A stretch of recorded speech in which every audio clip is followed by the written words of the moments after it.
after just a couple years, I mean, the circus moves on quickly. So a guy who's just a couple years out of racing can go show up at Anaheim and not many people are gonna stop him and ask for an autograph or anything. So it's just very humbling that way.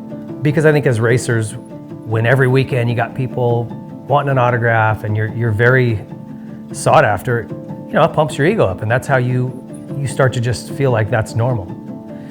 And then when you quit, that adjustment is really tough. And I always tell guys, look, you learn everything in motocross that you need to be successful at anything else. And I truly believe that. The work ethic, the never quit till the checkered flag drops, you know, just all of the things that we are taught to be successful in racing, you can apply them to anything. You just have to find that next thing.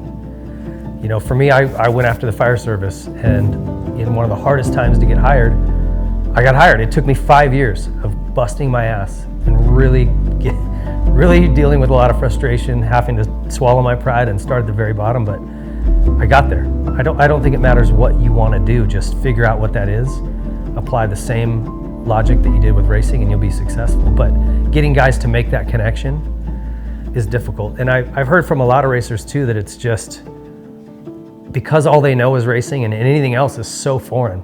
You know, you got to understand, when I had my first fire, I'd never had an interview before.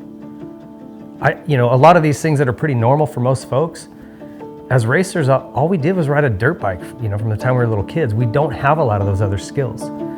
So it takes some nerve to just say, okay, I'm just gonna do it. I'm gonna wing it and figure it out, and I might suck at this first one, and I did. I basically got ran out of the room at LA City Fire when I interviewed, and I should have been, it was terrible. But I did more interviews, and I did prep interviews, and I worked at it, and I worked at it, and I got really good at it. So I feel like, you know, these whether it's pro racers or competitive amateurs who are just deciding it's time to move on, you know, find that next thing and chase it just as hard as you did racing.